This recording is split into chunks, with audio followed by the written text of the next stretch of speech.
तो कल कहां तक हो गया था? सेल स्ट्रक्चर में कोशिकांग चल रहे थे ना, राइबोसोम हो गया। इसके बाद अगला लिखो माइटोकॉन्ड्रिया।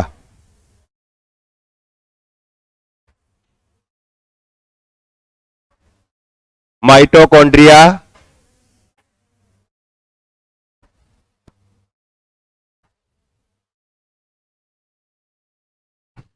माइटोकॉन्ड्रिया और माइटोकॉन्ड्रिया वैसे केंद्रक के बाद कोशिका का सबसे मुख्य अंग केंद्रक है, और केंद्रक के बाद सेकंड मुख्य अंग कौन सा है? यही माइटोकॉन्ड्रिया मेन कोशिका का मेन ऑर्गन्स है ये। और इस माइटोकॉन्ड्रिया में देखो इसके खोजकर्ता कौन है? सबसे पहले इसके बारे में बताने वाला वैज्ञानिक, तब किसका नाम आता है? खोजकर्ता कौन है? अल्टमान। खोजकर्ता कौन है इसका? अल्टमान। और अल्टमान ने इसकी खोज करने के बाद इसका नाम रखा बायोप्लास्ट। क्या नाम रखा है? बायोप्लास्ट नाम रखा इसकी खोज करने के बाद। और इसके बाद अल्टमान के बाद आया सी बेंडा। क्या नाम है? सी बेंडा। और इस सी बेंडा ने इसका नाम क्या रखा? माइटोकॉन्ड्रिया रखा। माइटोकॉन्ड्रिया। और इसी माइटोकॉन्ड्रिया को क्या बोलते हैं? कोशिका का शक्ति गृह बोलते हैं, पावर हाउस ऑफ सेल। कारण क्या है कि भोजन का पाचन होने के बाद पचित भोजन का जो ग्लूकोज है वो कहां पहुंचता है? कोशिका में पहुंचता है रक्त के द्वारा। और कोशिका के अंदर फिर जो ही अंदर पहुंचेगा ग्लूकोज का अणु, ऐसे कोशिका है यूं इस तरह से, तो जो ग्लूकोज का अणु यहां कोशिका के अंदर आया, आते ही इस ग्लूकोज के अणु के अंदर क्या है? यहां साइकिल स्टार्ट हो जाएंगे, चक्कर। और इस चक्कर में एक तो होगा कोशिका द्रव्य के अंदर जिसको बोलते हैं ग्लाइकोलाइसिस। ग्लाइकोलाइसिस चक्कर बोलते हैं, ग्लाइकोलाइसिस चक्कर। और एक स्टार्ट होता है किसके अंदर है? इसी माइटोकॉन्ड्रिया के अंदर ग्लूकोज का एक चक्कर चलता है, और ग्लूकोज के एक अणु से 2 साइकिल पूरी होती है। और वो चक्कर कौन सा है? क्रेब्स चक्कर। क्या बोलते हैं इसको? क्रेब्स चक्कर या टीसीए कहते हैं, ट्राई कार्बोक्सिलिक एसिड चक्कर, जिसमें पहला बनने वाला उत्पाद क्या बनता है? Try carboxylic acid, citric acid का निर्माण होता है। इसलिए इसको टीसीए या क्रेब्स चक्कर कहते हैं, जिसके दौरान दोनों चक्रों के दौरान कुल एक ग्लूकोज के अणु से 38 एटीपी अणुओं का निर्माण, जो कि कोशिका में ऊर्जा के रूप में क्या संचित रहता है। तो इसका मतलब ऊर्जा उत्पादन का, यानी सेल में मेन ऊर्जा बनाने का काम कहां होता है? इसी माइटोकॉन्ड्रिया में होता है। इसलिए क्या बोलते हैं? कोशिका के लिए कि पावर हाउस है, यानी शक्ति का एक घर है, जहां से कोशिका को शक्ति प्राप्ति होती है, पूरे शरीर को शक्ति मिलती है। इसलिए क्या बोलते हैं? माइटोकॉन्ड्रिया को कोशिका का पावर हाउस भी कहते हैं। क्या कहते हैं इसको? Power house. अब थोड़ा सा इसकी आपको संरचना के बारे में 2-4 बातें याद रखनी है। और माइटोकॉन्ड्रिया की संरचना में जो है ना, अगर इसकी स्ट्रक्चर बनाए तो इसकी संरचना में इस तरह से है, देखो यू बना दे।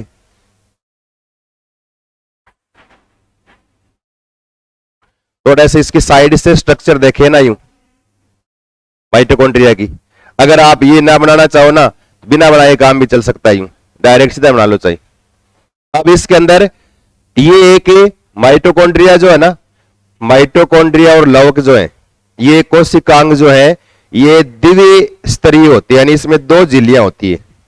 माइटोकॉन्ड्रिया में बाहर की तरफ 2 झिल्ली और लवक के अंदर भी बाहर की तरफ क्या होती है? तो कई बार पूछते हैं ये 2 झिल्ली वाले कोशिकांग कौन से? 2 याद रखने, कौन से? माइटोकॉन्ड्रिया और लवक है, ये द्विस्तरीय कोशिकांग है। बाकी सारे एक स्तरीय होते हैं। राइबोसोम क्या है? उसमें कोशिका झिल्ली नहीं पाई जाती, जैसे कल हमने लिखा था। अब देखो, एक तो इसकी बाहरी वाली सतह, ये इसको बोलते हैं इसकी बाह्य झिल्ली, आउटर मेम्ब्रेन, किसकी? माइटोकॉन्ड्रिया की। एक इसके अंदर झिल्ली होती है, और अंदर वाली झिल्ली जो है ना, एक बार आप बनाना मत, थोड़ा बीच बीच में इसको मिटा देंगे। अंदर वाली झिल्ली जो है, ये बीच बीच में से क्या है? अंदर की तरफ क्या है? प्रवर्ध निकले रहते हैं। प्रवर्ध कैसे? इस तरह से यूं यूं प्रवर्ध निकले रहते हैं, इस तरह से।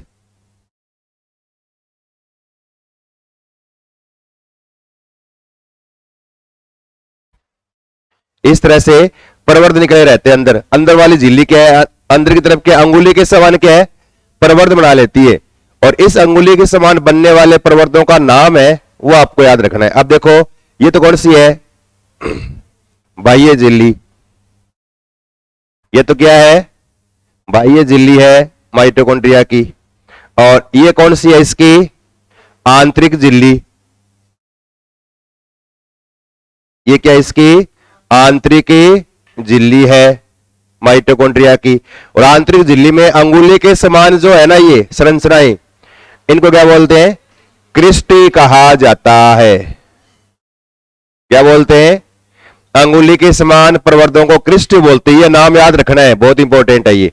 बाकी इसके अंदर माइटोकॉन्ड्रियल लिक्विड या द्रव्य पाया जाता है। और माइटोकॉन्ड्रिया जो है इसके अंदर कोशिका की तरह खुद के राइबोसोम होते हैं और खुद का डीएनए भी पाया जाता है। और डीएनए यूकैरियोटिक कोशिका में डीएनए रेखीय होता है, लंबी रेखा की तरह। प्रोकैरियोट में क्या होता है, सर्कुलर यानी गोलीय होता है। तो माइटोकॉन्ड्रिया जो होता है ना, इस माइटोकॉन्ड्रिया में है तो डीएनए, लेकिन प्रोकैरियोटिक की तरह क्या होता है, वर्ताकार होता है। तो इसमें वर्ताकार डीएनए होता है, ऐसे इस तरह से वर्ताकार डीएनए भी होता है। खुद के क्या होते हैं इसके अंदर, राइबोसोम। और राइबोसोम कौन से होते हैं, कितने प्रकार के, 17 प्रकार के राइबोसोम होते हैं। ये क्या है, राइबोसोम। और कौन सा प्रकार है, प्रोकैरियोटिक की तरह इसमें 70s। लेकिन कोशिका में कौन से होते हैं, यूकैरियोटिक कोशिका में 80s प्रकार के होते हैं। ये क्या है, वर्ताकार डीएनए है। और ये माइटोकॉन्ड्रियल द्रव है, लिक्विड, जिसको क्या बोलते हैं, मैट्रिक्स। क्या कहेंगे इसको, इस द्रव को बोलते हैं मैट्रिक्स। और इसके अलावा ये जो है ना, दो झिल्लियों के बीच का जो स्पेस है ना, ये बाह्य झिल्ली और अंदर वाली झिल्ली, इनके बीच का जो स्थान है, इसको बोलते हैं माइटोकॉन्ड्रियल स्पेस। माइटोकॉन्ड्रियल स्पेस कहते हैं, या अंतरावकाश कहते हैं, माइटोकॉन्ड्रियल स्पेस। अब ये जो झिल्ली है ना, अंदर वाली अंगुली के समान प्रवर्ध है निकले हैं, इस प्रवर्धों के ऊपर देखो छोटे छोटे दाने से लगे रहते हैं। और वो दाने क्या है, खूंटी की तरह लगे रहते हैं ऐसे। देखो एक कुप लगा के देखते हैं, यूं इस तरह से, यूं इस तरह से। अंदर वाले जो है ना ये अंगुली के समान प्रवर्ध, इसके ऊपर इस प्रकार से दाने से लगे रहते हैं, यूं इस तरह से। और इनको क्या बोलते हैं, इनको बोलते हैं F1 पार्टिकल, F1 कण कहते हैं। या इसका अलग से एक नाम और है, इनको ऑक्सोसोम भी कहा जाता है। क्या बोलते हैं इनको, ऑक्सोसोम। तो जो ऑक्सीकरण वाली क्रिया होती है ना भोजन की, उससे संबंधित जो एंजाइम है, वो सारे एंजाइम F1 पार्टिकल्स में होते हैं। F1 पार्टिकल या ऑक्सोसोम। इस प्रकार से इसकी संरचना में ना 3 भाग होते हैं, यूं इस तरह से। ये इसका क्या होता है, आधार। ये इसका क्या होता है, वरंती। और इसका ये क्या होता है, सिर वाला भाग। किसका, ये F1 पार्टिकल के लिए। तो माइटोकॉन्ड्रिया के अंदर मुख्य ये सारी चीजें होती है। और इन सब के द्वारा मेन काम क्या होता है, ऊर्जा का उत्पादन करना। कौन करता है, ये माइटोकॉन्ड्रिया। इसमें पहला लिखो, फर्स्ट पॉइंट लिखो, खोजकर्ता लिखो, माइटोकॉन्ड्रिया के खोजकर्ता। खोजकर्ता लिखो, लिख लो आर अल्टमान। आर अल्टमान, खोजकर्ता आर अल्टमान है। और आर अल्टमान ने इसका नाम क्या रखा, बताओ क्या नाम रखा, बायोप्लास्ट। नीचे लिखो एक लाइन, अल्टमान ने इसका नाम बायोप्लास्ट रखा। अल्टमान ने इसका नाम बायोप्लास्ट रखा। अल्टमान ने इसका नाम बायोप्लास्ट रखा, बायोप्लास्ट। और फिर लिखो, माइटोकॉन्ड्रिया नाम किसके द्वारा दिया गया? सी बेंडा के द्वारा। एक ही लिखो, माइटोकॉन्ड्रिया नाम सी बेंडा के द्वारा दिया गया। सी बेंडा के द्वारा दिया गया। माइटोकॉन्ड्रिया नाम किसने दिया है? सी बेंडा ने दिया है, ये याद रखना है। और क्या बोलते हैं इसको? कोशिका का शक्ति ग्रह। अगला पॉइंट लिखो, कोशिका में ऊर्जा उत्पादन का मुख्य कार्य।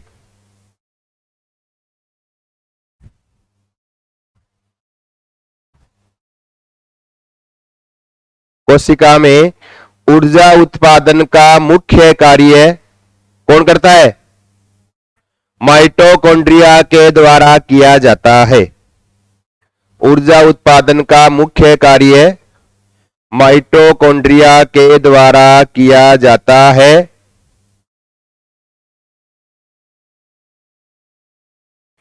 इसलिए इसे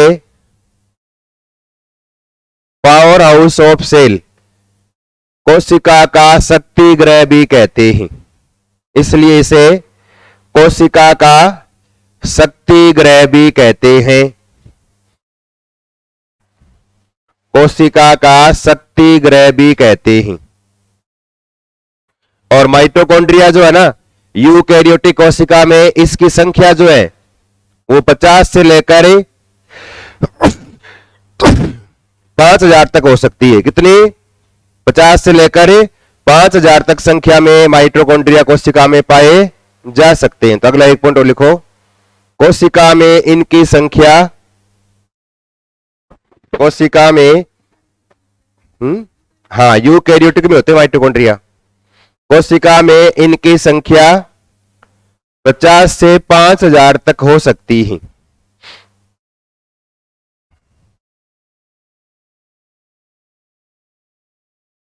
और फिर नीचे है ना, ये छोटा सा डायग्राम बना लो। इस डायग्राम में सब कुछ लिखा है। अब आपको बार बार लिखने की, पॉइंट बना के लिखने की आवश्यकता नहीं है। वर्ताकार डीएनए है खुद का। 17 इस प्रकार के राइबोसोम होते हैं माइटोकॉन्ड्रिया में। द्वि दो झिल्ली वाला ऑर्गन है, बाह्य झिल्ली और आंतरिक झिल्ली। अंदर वाली झिल्ली में अंगुली के समान प्रवर्ध होते हैं, उनको क्या बोलते हैं? क्रिस्टी कहा जाता है। माइटोकॉन्ड्रिया भरा हुआ द्रव्य मैट्रिक्स कहते हैं। क्रिस्टी के ऊपर इस प्रकार से दाने के समान खुंटी लगी हुई संरचनाएं होती है, उनको बोलते हैं F1 पार्टिकल या ऑक्सोसोम कहते हैं।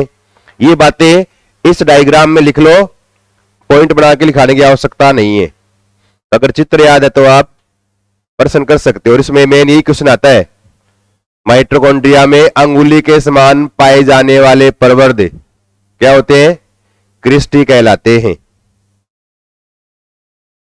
या माइटोकॉन्ड्रिया में ऑक्सीकरण वाली क्रिया किन कणों पर होती है? किस पे होती है? F1 पार्टिकल आ जाएगा, F1 पार्टिकल पर ऐसे।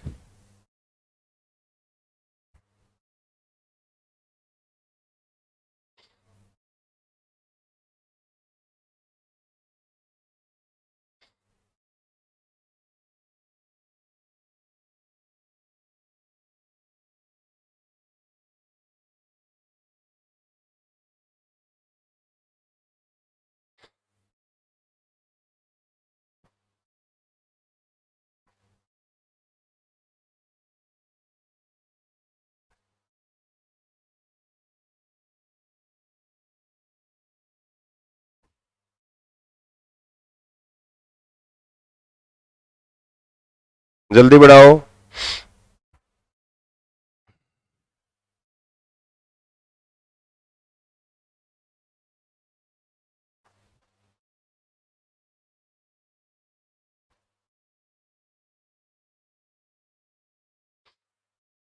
बना लिया?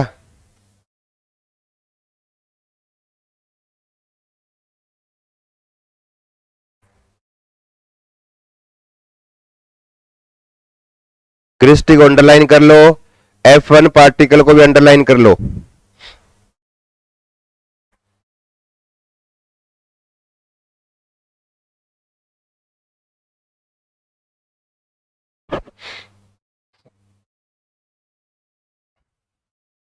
और F1 पार्टिकल है ना ये, इसके भी फिर 3 भाग है। आधार वाला भाग है, इसका वरंत वाला भाग है, और उसके ऊपर सिसका सिर वाला भाग है।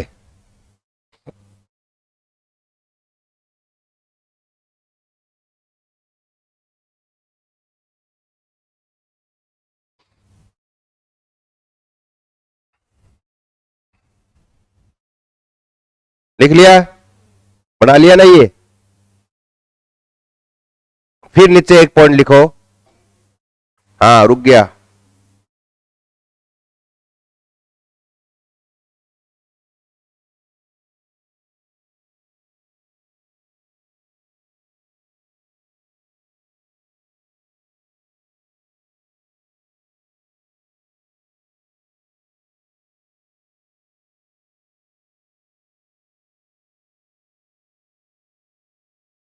लिख लिया।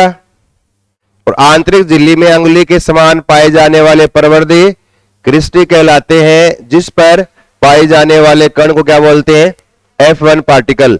और इन F1 पार्टिकल की संख्या जो है ना, एक माइटोकॉन्ड्रिया में लगभग 10 की पावर 4 से 10 की पावर 5 इतनी संख्या में माइटोकॉन्ड्रिया में F1 पार्टिकल होते हैं। ये F1 वाले कण, ये वाले कण।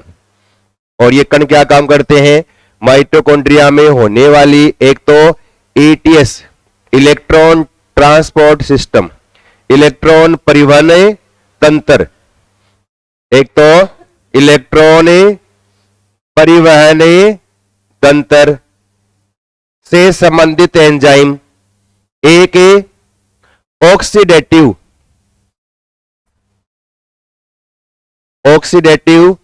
फॉस्फोरिलेशन,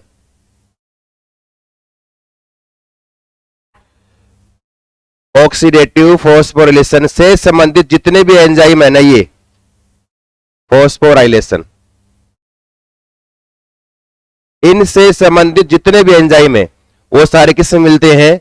F1 पार्टिकल में पाए जाते हैं। तो एंजाइम सारे F1 पार्टिकल में होते हैं, जो ऑक्सीकरण वाली क्रिया का, भोजन का ऑक्सीकरण करने का काम करते हैं। तो नीचे अलग से एक लाइन और लिखो माइटोकॉन्ड्रिया की आंतरिक झिल्ली,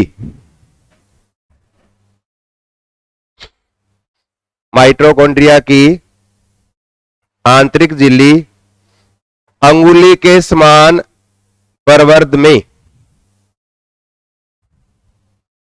अंगुली के समान प्रवर्ध में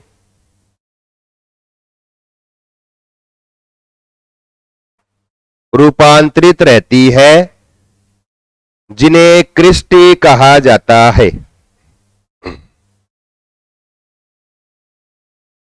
जिन्हें क्रिस्टी कहा जाता है, जिन्हें क्रिस्टी कहा जाता है, जिन पर F1 पार्टिकल उपस्थित रहते हैं, जिन पर F1 पार्टिकल उपस्थित रहते हैं, जिन पर F1 पार्टिकल उपस्थित रहते हैं, इन F1 पार्टिकल में, इन F1 पार्टिकल में फिर लिखना ये ETS electron transport system, ETS electron परिवहन तंत्र से संबंधित, इलेक्ट्रॉन ट्रांसपोर्ट सिस्टम यानी इलेक्ट्रॉन परिवहन तंत्र ETS से संबंधित तथा ऑक्सीडेटिव फॉस्फोराइलेशन, ऑक्सीडेटिव फॉस्फोराइलेशन से संबंधित एंजाइम पाए जाते हैं।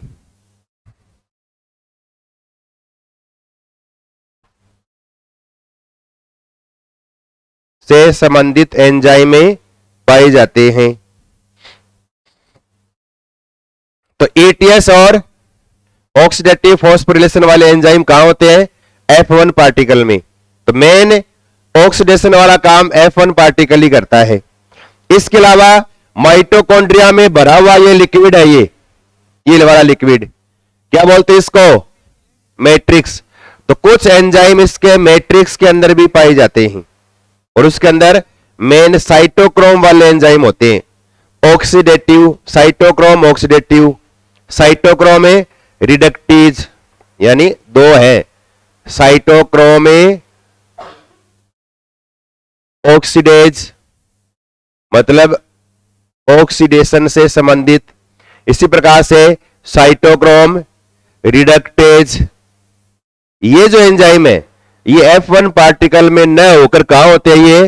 ये मैट्रिक्स वाला भाग जो है ना, ये द्रव वाला भाग, इस भाग के अंदर ये पाए जाते हैं। और बाकी झिल्ली जो है इनकी वही कोशिका झिल्ली की तरह लिपिड और प्रोटीन से मिलकर बनती, जिसको बोलते हैं लिपोप्रोटीन कहते हैं, उनसे मिलकर बनी हुई झिल्ली है ये। तो पूरा कोशिकांग है ना प्रोटीन और लिपिड से मिलकर बना हुआ है। तो अगला पॉइंट और लिखना ये एक और लिखो, माइटोकॉन्ड्रिया के मैट्रिक्स में, माइटोकॉन्ड्रिया के मैट्रिक्स में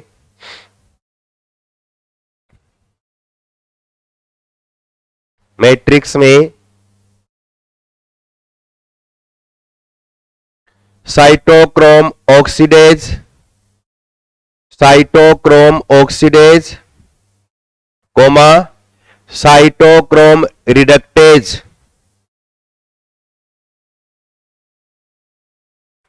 cytochrome reductase, cytochrome oxidase, comma cytochrome reductase, comma वसीय अम्ल ऑक्सीडेज, कोमा वसीय अम्ल ऑक्सीडेज आदि एंजाइम पाए जाते हैं।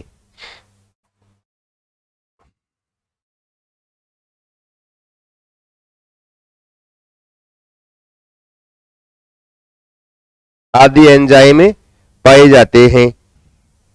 और माइटोकॉन्ड्रिया जो है ना, ये कोशिका की तरह इसके पास अपना अलग से एक सिस्टम है। जैसे कोशिका में राइबोसोम है, अपना डीएनए होता है, कोशिका खुद अपना कंट्रोल करती है, सारे काम करती है। वैसे माइटोकॉन्ड्रिया है, इसके अंदर खुद का क्या होता है?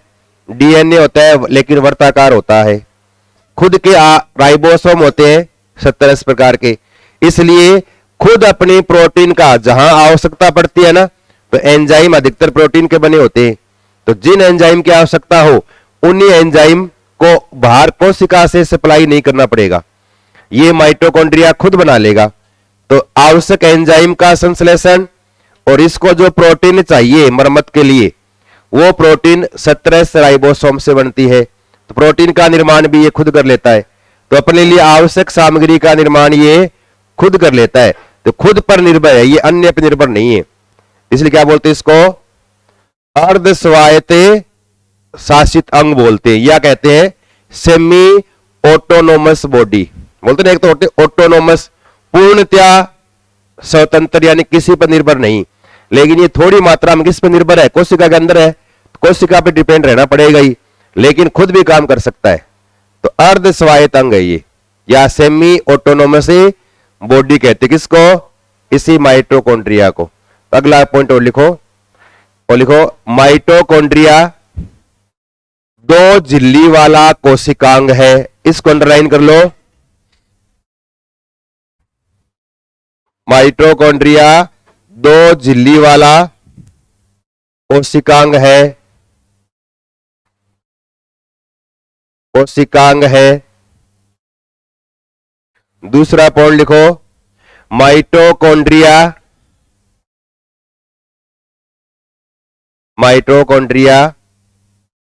अपने एंजाइमों का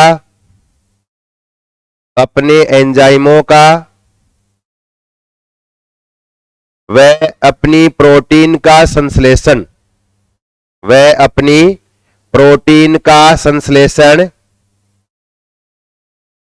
स्वयं कर सकता है। प्रोटीन का संश्लेषण स्वयं कर सकता है। इसीलिए इसे अर्ध स्वायत्त अंग या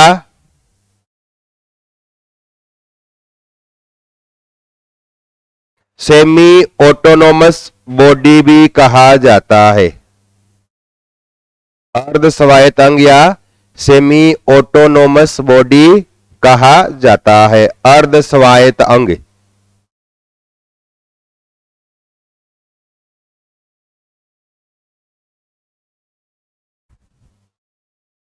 सेमी ऑटोनोमस बॉडी भी कहा जाता है। और कितने माइटोकॉन्ड्रिया कोशिका में? लगभग 50 से लेकर 5000। तो सभी माइटोकॉन्ड्रियाओं का ग्रुप है ना ये, सबको मिला के, चाहे 50 हो, चाहे 60 हो, 70 हो, चाहे 100, चाहे 5000 हो, सबको मिला के क्या बोलते हैं? इनका सबका एक सम्मिलित नाम है। क्या बोलते हैं इनको? कॉन्ड्रियोसोम। क्या कहते हैं इनको? इनको कॉन्ड्रियोसोम भी कहा जाता है। तो एक लाइन और लिखो नीचे, और लिखो कोशिका के सभी माइटोकॉन्ड्रियाओं को सम्मिलित रूप से, कोशिका के सभी माइटोकॉन्ड्रियाओं को सम्मिलित रूप से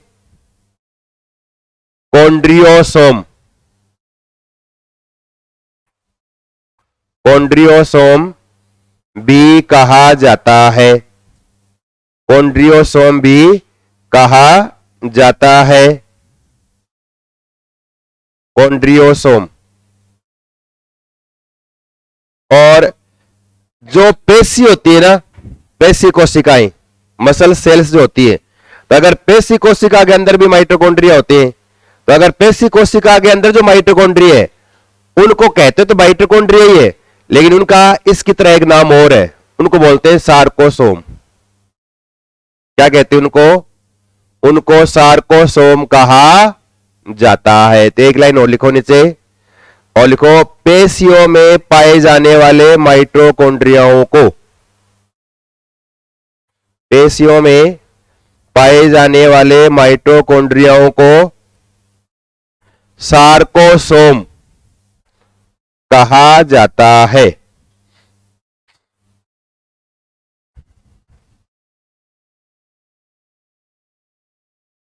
सार्कोसोम कहा जाता है।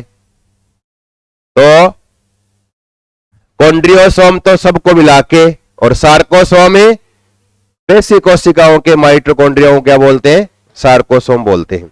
फिर लिखो माइटोकॉन्ड्रिया के कार्य। कार्य मेन एक ही काम है इसका मुख्य। तो माइटोकॉन्ड्रिया के कार्य,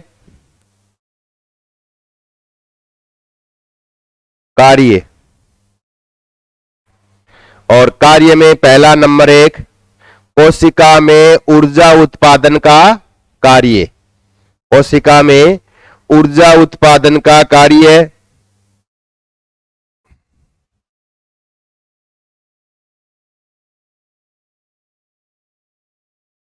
ऊर्जा उत्पादन का कार्य, और इसलिए इसको क्या बोलते हैं? Power house of a cell. उसके दौरान क्या है? भोजन का क्या होगा? ऑक्सीडेशन या दहन होता है। क्रेब्स चक्कर वगैरह चलते हैं, वो आगे पढ़ेंगे बाद में, सबसे वाले पार्ट में आएंगे वो।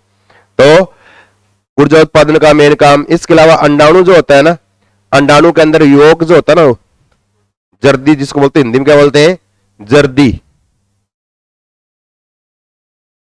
या योग। इसका निर्माण भी किससे होता है? माइटोकॉन्ड्रिया की सहायता से होता है। कोशिका के अंदर टेम्परेचर का नियंत्रण, क्योंकि एक पावर हाउस है ये, तो अगर ऊर्जा का उत्पादन होगा तो ये क्या है? गर्म हो जाएगा, तत्व हो जाएगा, बोलते हैं ना यूं। और अगर ये गर्म हो गया तो कोशिका भी क्या हो जाएगी? गर्म। इसलिए बोलते हैं ना कि गर्म चीज मत खाओ, गर्मी में गर्म करे है। गर्म का मतलब जैसे आप खाते हो मूंगफली वगैरह सर्दी ये गर्मी के अंदर, तो बोले मूंगफली क्या करती है? गर्म करती है। तो गर्म का मतलब क्या है? क्योंकि आगे बढ़ेंगे भोजन वाले में आएंगे, सबसे अधिक ऊर्जा किससे मिलती है? वसा से प्राप्त होती है, 9.3 कैलोरी प्रति ग्राम। सेकेंड नंबर किसका आता है? कार्बोहाइड्रेट का 4.2 2 कैलोरी प्रति ग्राम। यानी खाना जो खाते हो ना, उस खाने में रोटी खाते हो उससे हमें 4.2 मिलती है। और अगर तेल, घी या वसा खाते हो ना, उससे क्या मिलती है आपको? 9.3। अब एक रोटी खाओ उससे 4.2 मिली। और अगर रोटी जितनी वजन की अगर आप खा लो मूंगफली तो 9.3 मिली। इसका मतलब उससे जस्ट दुगुनी मिलती है कार्बोहाइड्रेट से ऊर्जा वसा से। और मूंगफली में क्या है? वसा ही तो होता है, तेल। तो बहुत अधिक खाओगे तो यहां ऑक्सीडेशन ज्यादा होगा, अधिक ऑक्सीडेशन होगा तो ऊर्जा अधिक बनेगी, ऊर्जा अधिक बनेगी तो अधिक क्या हो जाएगी? ये अधिक ताती हो जाएगी, है ना, गर्म। और अधिक गर्म हो जाएगी तो कोशिका गर्म, तो शरीर भी क्या हो जाएगा? गर्म। इसका मतलब शरीर के ताप का नियंत्रण किसके द्वारा होता है? इसी माइटोकॉन्ड्रिया की सहायता से होता है। तो अगला पॉइंट और लिखो,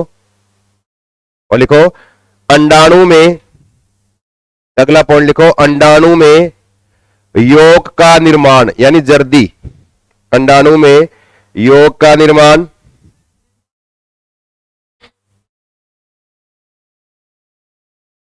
योग का पहले सबसे पहले निर्माण इसी माइटोकॉन्ड्रिया से स्टार्ट होता है, बाद में आगे मैच्योरेशन अलग से होता है।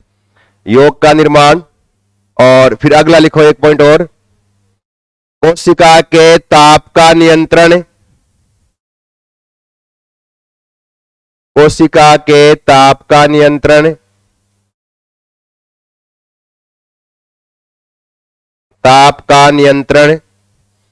और इसके अलावा सभी ऑक्सीडेटिव फॉस्फोरिलेशन वाली क्रियाएं हैं, ईटीएस चक्कर या इलेक्ट्रॉन ट्रांसपोर्ट सिस्टम जो है, उन सभी से संबंधित एंजाइम वगैरह सारे काम कहां होते हैं? सारे माइटोकॉन्ड्रिया में होते हैं। तो नीचे एक लाइन और लिख लो, सभी प्रकार के इलेक्ट्रॉन सिस्टम का, सभी प्रकार के इलेक्ट्रॉन सिस्टम व ऑक्सीडेटिव फॉस्फोरिलेशन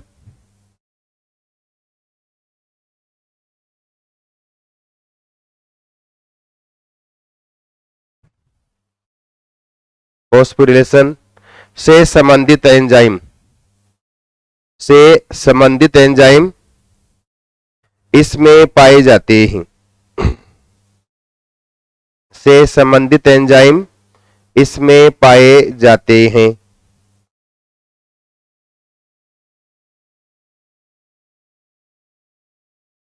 ये तो है माइटोकॉन्ड्रिया के बारे में आपको ये मेन 5-7 बातें याद रखनी है। पहला पॉइंट तो खोजकर्ता कौन है? Are Altmann.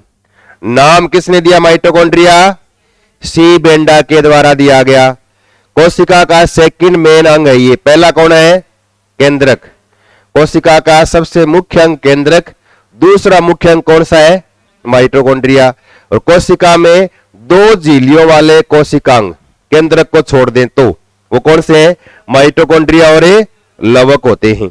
और माइटोकॉन्ड्रिया में भी 2 झिल्ली है, बाहर वाली झिल्ली और अंदर वाली झिल्ली। बोलते ना कि इसके कितने नियम है? 2 नियम। कौन कौन से? पहला और दूसरा। वैसे ये 2 झिल्ली है, पहली और दूसरी, बाहर वाली और अंदर वाली झिल्ली जो है उसमें अंगुली के समान परवर्त, उनका नाम क्या है? क्रिस्टी है। क्रिस्टी के ऊपर दाने से है, उनको क्या बोलते हैं? F1 पार्टिकल बोलते हैं। माइटोकॉन्ड्रिया का लिक्विड मैट्रिक्स बोलते हैं। खुद का इसके अंदर क्या होता है? डीएनए और राइबोसोम होते हैं। डीएनए वर्ताकार, राइबोसोम सतरस। लवक के अंदर भी होता है ये, लवक के अंदर भी राइबोसोम कौन से होते हैं? 17 प्रकार के ही होते हैं। इसके अलावा फिर F1 पार्टिकल है, इसके अंदर मेन ऑक्सीडेशन वाले सारी क्रियाएं किसमें होती है? F1 पार्टिकल के अंदर, इसी के अंदर सारे एंजाइम हैं। और कौन से एंजाइम? ये वाले ETS वाले और ऑक्सीडेटिव फॉस्फोरिलेशन वाले सारे एंजाइम किसमें है? F1 particle. और F1 पार्टिकल क्या है? नीचे जुड़ा हुआ आधार, फिर उसका वलंत, ऊपर क्या है? टोपी वाला भाग, उसका सिर वाला भाग। इसके भी फिर आगे 3 भाग है किसके? F1 पार्टिकल के। इसके अलावा मैट्रिक्स वाला भाग, कुछ एंजाइम इसके अंदर भी है साइटोक्रोम से संबंधित, साइटोक्रोम ऑक्सीडेज, साइटोक्रोम रिडक्टेज या अवश्य अम्ल ऑक्सीडेज। ये सारे एंजाइम किसमें होते हैं? इसके मैट्रिक्स के अंदर भी पाए जाते हैं। और खुद अपना संश्लेषण करता है प्रोटीन का, इसलिए क्या बोलते हैं इसको? सेमी ऑटोनोमस बॉडी भी कहते हैं। अर्ध स्वायत्त अंग है ये कोशिका का जो आदि रूप से अपने खुद के ऊपर निर्भर रहता है। और फिर इसके कुछ 1 2 4 ये काम है, ये आपको याद रखनी है। और माइटोकॉन्ड्रियाओं का पूरा ग्रुप है, कोशिका के अंदर सारे माइटोकॉन्ड्रिया क्या बोलते मिला के उनको, कॉन्ड्रियोसोम। और पेशी कोशिका में पाए जाने वाले माइटोकॉन्ड्रिया का नाम क्या है, सार्कोसोम। और F1 पार्टिकल कितने के होते हैं, 10 की पावर 4 से 10 की पावर 5 तक कितने F1 पार्टिकल होते हैं एक माइटोकॉन्ड्रिया में। तो माइटोकॉन्ड्रिया को क्या बोलते हैं, कोशिका का शक्ति ग्रह या पावर हाउस भी कहते हैं। ये मेन बातें याद रखनी है आपको माइटोकॉन्ड्रिया के बारे में। फिर लिखो दूसरा, अगला आज का कोशिकांग, और कौन सा है वो, प्लास्टिड या लिखो लवक।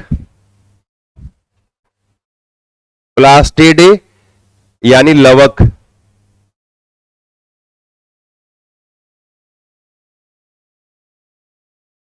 प्लास्टिड यानी लवक।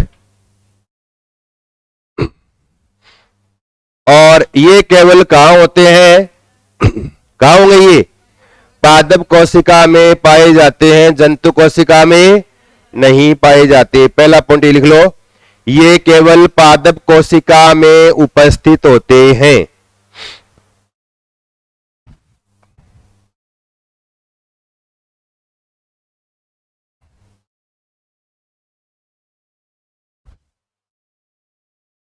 पादप कोशिका में उपस्थित होते हैं। और इसकी खोज किसके द्वारा की गई, हिक्कल के द्वारा की गई। इनकी खोज हिक्कल के द्वारा की गई। खोजकर्ता लिखो हिक्कल, हक्कल लिखा हुआ आ जाए, हिक्कल लिखा हुआ आ जाए, हिक्कल लिखा हुआ, एक ही बात है, ठीक है ना, HEACKEL। इसको हिक्कल बोल दो, हिक्कल बोल दो या हक्कल बोल दो, आपके बात। कई हकड़ा के हक्कल बोल देते हैं, कई कम, तो अलग ये है, हिक्कल के द्वारा की गई। एक तो ये, दूसरा ये कौन सा कोशिकांग है, दोहरी झिल्ली युक्त कोशिकांग। एक ये लिखो, यह है दोहरी झिल्ली युक्त कोशिकांग। तो दोहरी झिल्ली में दो मेन है, माइटोकॉन्ड्रिया और लवक। याद रखना, टेस्ट में प्रश्न आ सकता है ये, जैसे कल आए थे वैसे। दोहरी झिल्ली युक्त कोशिकांग है। हाँ, स्थाई में तो अणु आता है, स्थाई नाम नहीं आए तो परमाणु आता है। ये मैंने लिखा है ना पीछे। हम्म हम्म क्या हो गया, अभी एक लास्ट में थोड़ी चर्चा करेंगे इसके बारे में। पेपर जो कल हुआ ना, उसकी चर्चा अपन लास्ट में 10 मिनट आपको बता दूंगा सारी, है ना। एक बार रुक जाओ, बीच में ये छोड़ो, बीच में गले में निकलने लग जाओगे, उसमें लग जाओगे, ध्यान आपका भटक जाएगा। तो हाँ, लवक भूल जाओगे, गले में निकलने में लग जाओगे। तो दोहरी झिल्ली युक्त क्या है ये, कोशिकांग। और लवक के प्रकार कितने हैं, लवक 3 प्रकार के होते हैं। इसी प्रकार से टेबल बना लो आप, एक लवक है ना, प्लास्टिड, इसके 3 प्रकार है। और फर्स्ट लेवल वालों के तो कल पेपर ज्यादा आरपीसी ने दे दिया। फर्स्ट लेवल वालों के क्वेश्चन थोड़े चेंज हो गए थे, वो आउट ऑफ सिलेबस हो गए थे।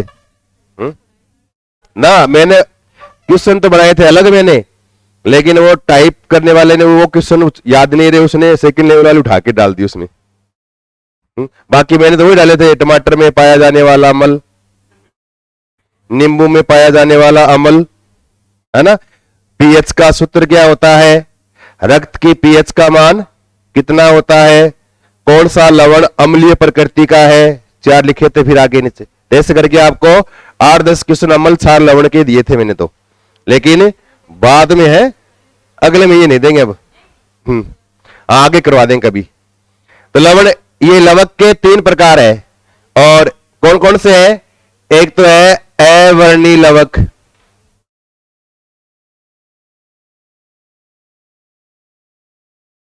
ल्यूकोप्लास्ट,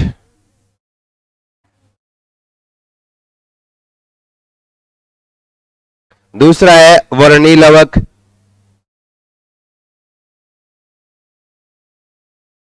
क्रोमोप्लास्ट,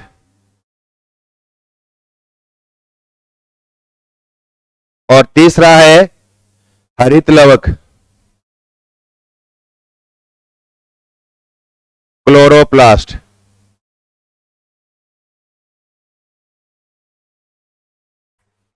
तीन प्रकार के लवक हैं।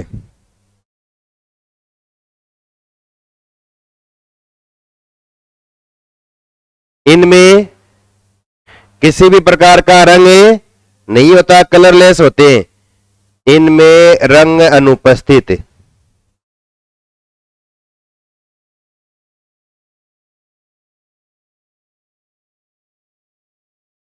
और ये क्या होते हैं? रंगीन प्रवृत्ति के या रंगीन नेचर के होते हैं।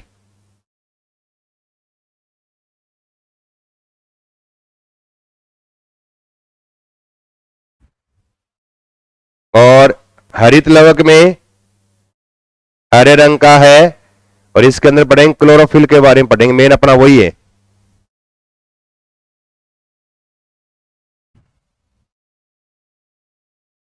और अवर्णी लवक है ना, इनमें कोई कलर नहीं है।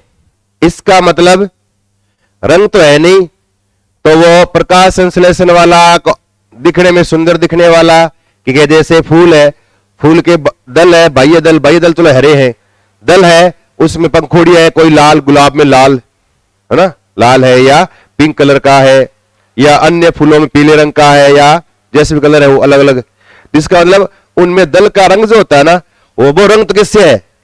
क्रोमोप्लास्ट यानी इस वर्णी लवक से होता है। तो रंग के लिए उत्तरदायी ये है, और वो आगे क्लोरोफिल वाला पार्ट आ जाएगा उसमें।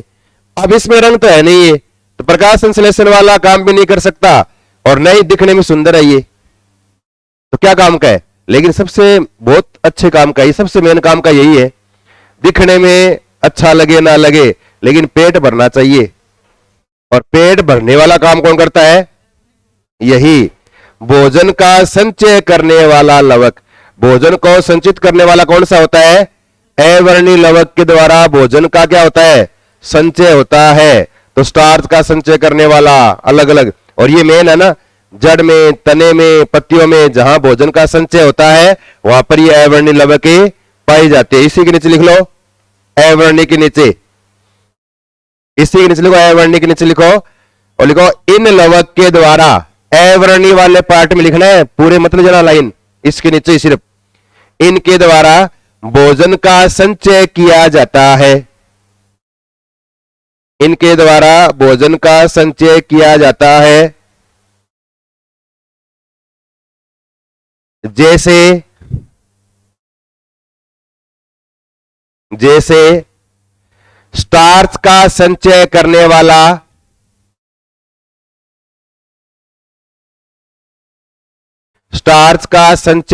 वाला लिखो एमिलोप्लास्ट।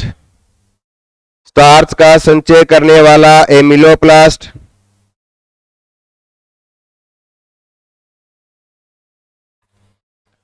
स्टार्च के लिए जो मंड होता है, मंड के लिए बोलते हैं एमिलो शब्द। तो स्टार्च का संचय करने वाला एमिलोप्लास्ट। तो जो अगर कई बार पूछ लेते हैं अवर्णी लवक जिनके द्वारा स्टार्च का संचय होता है, लिख देंगे 4 नाम नीचे। तो ये नाम याद रखना है, कौन सा? एमिलोप्लास्ट, स्टार्च का संचय करने वाला। स्टार्च के लिए स्टार्च का संचय इनके द्वारा होता है। ये अवर्णी लवक जहां जहां स्टार्च का संचय हुआ वहां ये पाई जाएंगी। और जिनके द्वारा वसा का संचय होना, इनको बोलते हैं इलियोप्लास्ट। आगे लिखो इसी के नीचे, तथा वसा का संचय करने वाले लवक इलियोप्लास्ट।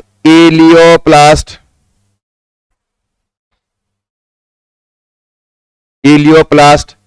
वह प्रोटीन का संचय करने वाला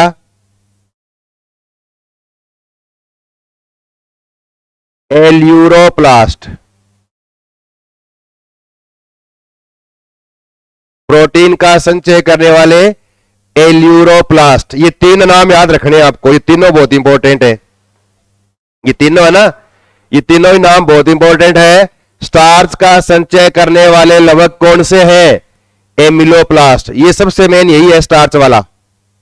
अगर इसमें प्रश्न आता है तो 90% इसी में ये पूछते हैं। स्टार्च का एमिलोप्लास्ट, वसा के लिए इलियोप्लास्ट, और प्रोटीन के लिए एल्यूरोप्लास्ट। ये 3 अलग अलग अवर्णी लवक है, इनमें कोई कलर नहीं होता। तो है तो सारे एक जैसे, लेकिन वसा का करेंगे उसका अलग से हमने नाम रख दिया, ये कहलाएगा वसा वाला, स्टार्च वाला ये कहलाएगा, प्रोटीन वाले का नाम ये होगा। ये तीन नाम याद रखने हैं, स्टार्च वाले का, वसा वाले का और प्रोटीन वाले का। और ये लवक कहां पाए जाते हैं? अवर्णी लवक जड़, तना और पत्ती में पाए जाएंगे, जहां पर इन सब का संचय होता हो, उन भागों के अंदर अवर्णी लवक पाए जाते हैं। तो नीचे इसी के नीचे एक लाइन और लिखो, ये जड़, तना व पत्ती में पाए जाते हैं। ये जड़, तना व पत्ती में पाए जाते हैं, जहां पर भोजन का संचय किया जाता है।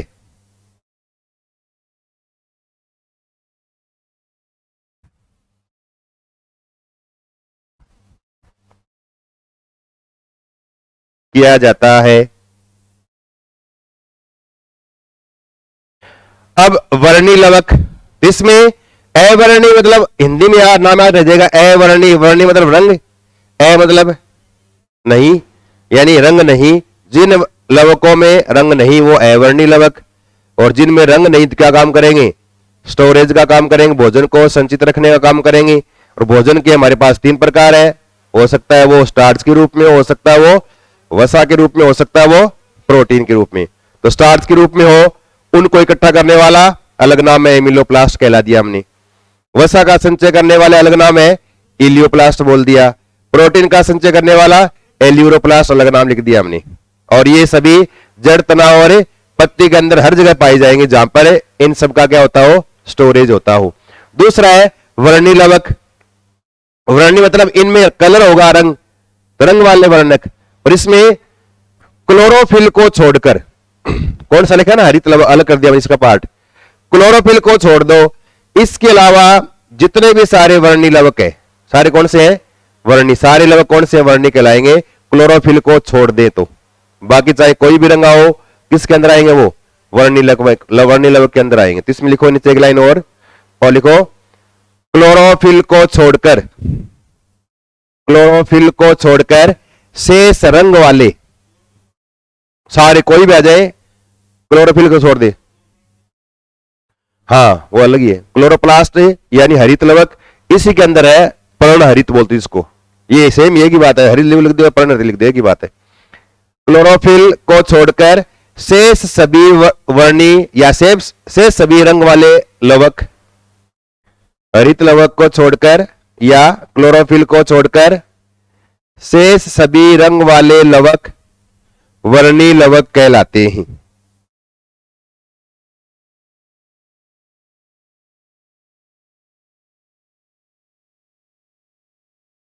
जैसे लाल नारंगी रंग वाले, नाम याद रखना बहुत इंपॉर्टेंट है ये, कैरोटीन। लाल नारंगी रंग वाले वर्णक है ना, उनको बोलते हैं कैरोटीन। और पीले रंग वाला वर्णक है ना, जेंथोफिल बोलते हैं। पीले रंग वाला वर्णक है ना, उसको जेंथोफिल कहते हैं, जेंथोफिल। ये दो नाम याद रखने हैं आपको। और ये मुख्य रूप से कहां होते हैं? पुष्प के दल वाला जो भाग है ना, पुष्प में रंगीन दिखने वाला भाग कौन सा होता है? दलित होता है। अगर आप फूल तोड़ के देखोगे ना, तो उस फूल के नीचे पुष्प वरंत, डंडी जिसको आप पकड़ते हो ऐसे, वो पुष्प वरंत। उसके ऊपर जो है ना, नीचे देखोगे, नीचे हरे हरे रंग की क्या है, इसमें नीचे पत्तियां सी लगी रहती है, उसको बोलते हैं बाह्य दल। और उसके अंदर फिर आगे कलर वाला जो है ना, पंखुड़ियां, जिसको दल यानी पेटल्स, दल बोलते हैं। दल के अंदर फिर है ना छोटी छोटी नलियां सी निकली रहती है बाहर यूं, उसके ऊपर छोटे छोटे दाने से लगे, उसको बोलते हैं पुंकेसर वाला भाग। और उसके बीच में डंडी से लगी रहती है, उसका नीचे वाला भाग फुला रहता है, उसको बोलते हैं, या नीचे अंडाशय है, ऊपर वर्तिका, फिर ऊपर वाला भाग वर्ती कागर। तो यानी मादा जनन वाला भाग पुंकेसर, नर जनन वाला भाग। तो इनमें जो दल वाला भाग है ना, उनको रंगीन करने का काम कौन करता है? ये वर्णी लवक करते हैं। अलग अलग कलर के हो सकते हैं, जिसके अंदर जो कलर होगा वही वर्णक हो जाएगा और उसी रंग का दिखाई देगा आपको। तो नीचे एक लाइन और लिखो, इसी के नीचे एक लाइन लिखना और लिखो पुष्प में, पुष्प में दल का रंगीन होना, पुष्प में दल का रंगीन होना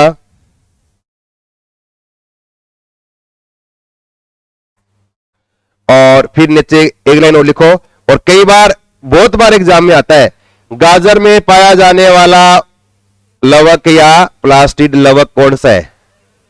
कौन सा होता है? कैरोटीन। कैरोटीन के कारण क्या गाजर आपको लाल रंग की दिखाई देती है? नीचे लिखो, इसी के नीचे लिखो, गाजर में पाया जाने वाला वर्णी लवक,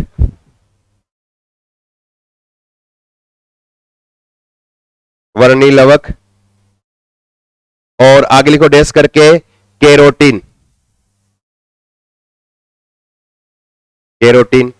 और अधिकांश जो पुष्प होते हैं ना, ज्यादातर पुष्प 90% पुष्प है ना, वो क्या है, लगभग पीले से रंग के होते हैं लगभग। कोई पीला लाल है ना, कोई सिंदूरी कलर का आ गया, मतलब पीला रंग का, तो इसमें पिलास थोड़ा रहेगा। तो उसमें पीला रंग जो होता है किससे होता है? वो जेंथोफिल से होता है। ये तो एक लाइन और लिखो नीचे, पुष्पों में रंग, पुष्प में रंग, लिखो जेंथोफिल वर्णक से।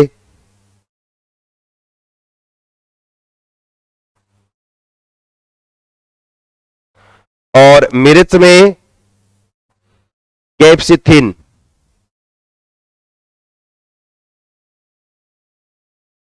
मिर्च में पाया जाने वाला वर्णक कैप्सिथिन, लिखो कैप्सिथिन, मिर्च में कैप्सिथिन।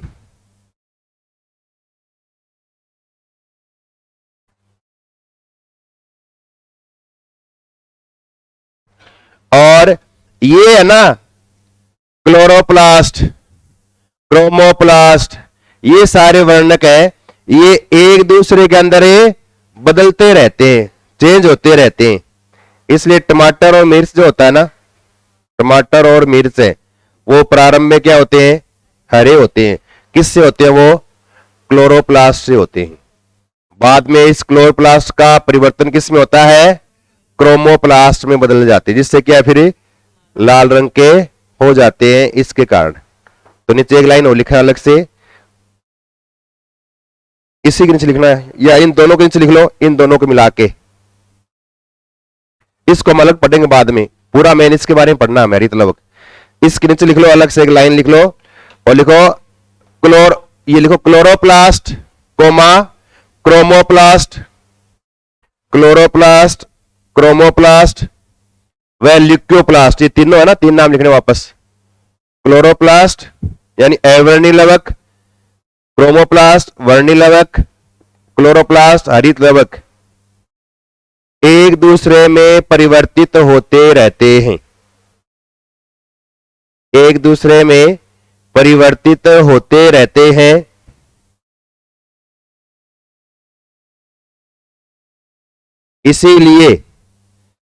इसीलिए मिर्च व टमाटर में, मिर्च व टमाटर में क्लोरोप्लास्ट बाद में क्रोमोप्लास्ट में बदल जाता है, क्लोरोप्लास्ट बाद में क्रोमोप्लास्ट में बदल जाता है।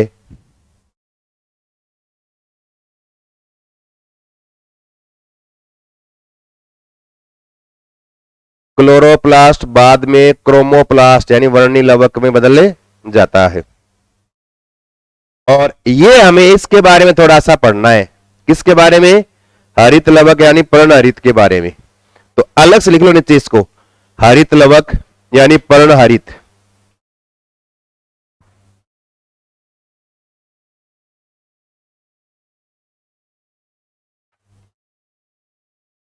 हरित लवक या जिसको बोलते हैं पर्णहरित। अब पहला सबसे मोस्ट इंपॉर्टेंट पर्सन, हरित लवक या पर्णहरित किस ऊर्जा का रूपांतरण किस ऊर्जा में करता है?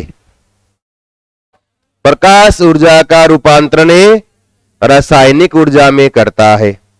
और हम जो है ना डायरेक्ट सूर्य के प्रकाश वाली ऊर्जा को ग्रहण नहीं कर सकते, हमारे पूरे ब्रह्मांड में, यूं कह दें पूरी पृथ्वी पर ऊर्जा का एकमात्र स्रोत क्या है? सूर्य।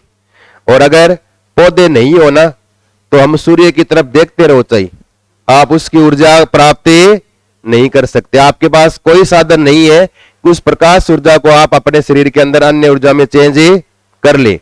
तो पौधे क्या करते हैं? उस प्रकाश ऊर्जा को लेकर उसको रासायनिक ऊर्जा, लिखते हो ना आप, पौधे प्रकाश की उपस्थिति में भोजन का निर्माण करते हैं। तो खाना बनेगा ना, स्टार्च है या जो सेलुलोज जो भी बना रहे हैं वो उसके अंदर बदल देते हैं वो उस प्रकाश ऊर्जा को रसायन, मतलब जो अनाज बनाया वो अनाज बन गया। और उस अनाज को हम खाते हैं ना, ग्लूकोज टूटती है तो क्या मिलती है? ऊर्जा। वो ऊर्जा हम काम में ले रहे हैं। तो वो ऊर्जा कौन सी है? वो सूर्य वाली ऊर्जा हमारे पास आई है, पौधों के थ्रू आई है वो। तो क्या काम करते हैं? हरित लवक प्रकाश ऊर्जा का रूपांतरण किस में करते हैं? रासायनिक ऊर्जा में करते हैं। पहला पॉइंट ये लिखना है, लिख लो जल्दी से। और हरित लवक होता कैसे दिखा है देखो, पहले लिख लो, प्रकाश ऊर्जा का रूपांतरण रासायनिक ऊर्जा में करता है कौन है? क्लोरोप्लास्ट, हरित लवक। और यह भी क्या है? दोहरी झिल्ली युक्त कोशिकांग। इस तरह से अब इसके अंदर है ना दो नाम मुख्य में याद रखने। दो नाम कौन से? इसमें एक तो नाम वही इसका ये द्रवित भाग है, क्या बोलते हैं इसको? वापस वही माइटोकॉन्ड्रिया की तरह, क्या बोलते हैं इसको? मैट्रिक्स वाला भाग है ये। और इस मैट्रिक्स वाले भाग के अंदर जो है ना वो क्या है? जैसे ईंट होती है ना, उस ईंट की तरह चट्टे से लगे रहते हैं, चट्टे नलियों की तरह बने हुए चट्टे से लगे रहते हैं। इस तरह से देखो, यूं, इस तरह से, यूं, इस तरह से। और ये आपस में यूं जुड़े रहते हैं इस तरह से। अब थोड़े से इनके हमें नाम देखने हैं बस, और नाम देख के फिर हमें इसमें एक पर्सन लिखना है जो एग्जाम के दृष्टिकोण से बहुत ही इंपॉर्टेंट है। यूं जुड़े रहते हैं आपस में ये, इस तरह से। और ये जो संरचनाएं है ना, इस पूरे संरचना को बोलते हैं, ये तो क्या है? बाह्य झिल्ली, आउटर मेम्ब्रेन। और ये क्या है? आंतरिक झिल्ली, इनर मेम्ब्रेन। वापस वही पहले वाले की तरह ही चल रहा है, आंतरिक झिल्ली। और ये वाला जो है ना चट्टा बना हुआ है, इनको बोलते हैं, क्या कहते हैं? ग्रेना या ग्रेनम। और एक जो है ना ये वाला, इसको बोलते हैं थाइलेकोइड। क्या कहते हैं इसको? थाइलेकोइड कहते हैं। और ये वाला जो भाग है ना, ये कौन सा है? ये मैट्रिक्स वाला भाग है, मैट्रिक्स वाला भाग। और पौधों के अंदर जो है ना प्रकाश संश्लेषण क्रिया होगी, तो वो प्रकाश संश्लेषण क्रिया में आगे चल के उसके दो पार्ट होते हैं, एक तो प्रकाशिक अभिक्रिया और एक होती है अप्रकाशिक यानी अंधेरे में होने वाली अभिक्रिया। तो जो प्रकाशिक अभिक्रिया होती है ना वो किस में होती है? ग्रेनम वाले भाग में होती है, यहां प्रकाशिक वाली अभिक्रिया। और अप्रकाशिक वाली अभिक्रिया कहां होती है? मैट्रिक्स या इसे लवक के स्ट्रोमा वाले भाग को बोल देते हैं, इसको क्या बोलते हैं? स्ट्रोमा वाले भाग में। तो नीचे हमें दो ही नाम याद रखने, प्रकाशिक अभिक्रिया ग्रेनम, अप्रकाशिक या अंधेरे वाली क्रिया किसमें होती है? स्ट्रोमा वाले भाग में होती है। और ये नाम याद रखने, ये ग्रेनम या ग्रेना, एक क्या कहलाएगा? थाइलेकोइड। थाइलेकोइड यानी चट्टे के रूप में व्यवस्थित होकर किसका निर्माण करता है? ग्रेनम का निर्माण करता है। और ये हरित लवक या